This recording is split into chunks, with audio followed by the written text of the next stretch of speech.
So let's talk about some of the stuff Apple announced today at its non-event event. How's it going, folks? Today, Apple announced a whole lot of stuff, and it's headlined, of course, by the product red iPhone 7 and iPhone 7 Plus. This is the red iPhone that we've been hearing about for some time now, and it will be available for order on March 24th at 8:01 Pacific time. So that's 11 o'clock a.m. Eastern time. And this thing is sort of like the jet black iPhone 7 Plus in that it only comes in 128 and 256 gigabyte configuration. So the iPhone 7 starts at $749 for 128, goes up to $849 for 256, and of course it goes up from there. And after you see this thing, some of you may be willing to drop the coin necessary to acquire the iPhone 7 product red version because it's beautiful. I mean, there's no doubt about it. It's a good looking phone. It's a special edition as well, although Apple says that there are plenty units available, so don't worry about limited supplies. The next announcement pertained to the iPhone SE. Now, like the iPhone 7 product red version, this too will be available for order on March 24th at 8:01 a.m. Pacific time. Now, there are no new colors or anything with the iPhone SE, but you do get double the storage. So instead of a 16 gigabyte and 64 gigabyte configuration, you get 32 and 128 now. All right, so switching gears a little bit, we're done with the iPhone announcements. Let's talk about the iPad. Now, one thing you're going to notice here is that there is no more iPad Air 2. It's kind of sad because the iPad Air 2 was such a marvelous tablet, but now it is gone. In fact, it's not even available for purchase on the refurbished store. I checked, and there are no units available right now. That could change, of course, in the future. The replacement is just called iPad. Yes, it's just called iPad. It's a 9.7-inch tablet with an A9 chip instead of the A8X featured in the iPad Air 2, and it starts, this is the kicker, it starts at $329 for 32 gigabytes of storage.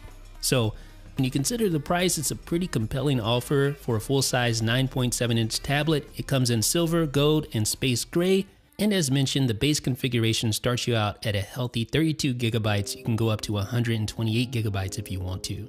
Now, one of the sad things is that the iPad Air 2 is actually thinner at 6.1 millimeters than the new iPad. The new iPad comes in at 7.5 millimeters, which is actually just as thick as the old original iPad Air.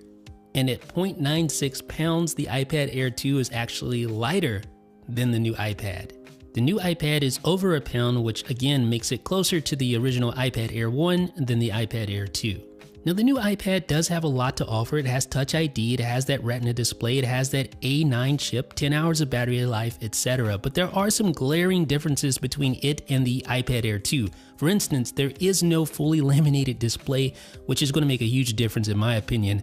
That is one major downside. You also don't get that anti-reflective coating that comes with the iPad Air 2.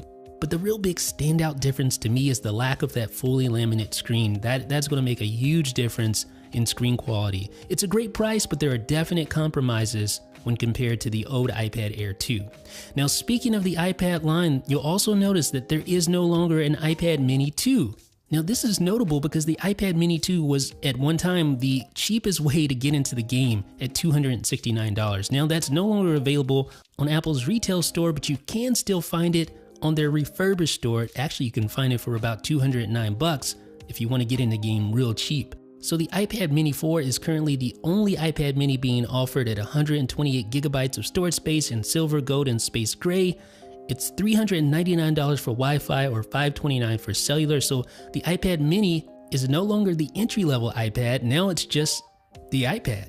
So let's talk about the Apple Watch. The big news is that there are tons of new Apple Watch bands available. We'll talk about those in a second. But one thing you're going to notice is that now you can only order an Apple Watch with either a sport band or a Milanese loop. You can no longer get an Apple Watch Series 2 with the leather band. If you want leather or any other type of band, you'll have to buy it separately. But the real big news in the Apple Watch world is that you can now buy Nike sport bands separately for $49. So you no longer have to buy the Apple Watch Nike Plus hardware just to get the band you want. And if the Nike bands aren't your speed, there are plenty of other options, including 3 new colors for regular sport bands. You got the azure color.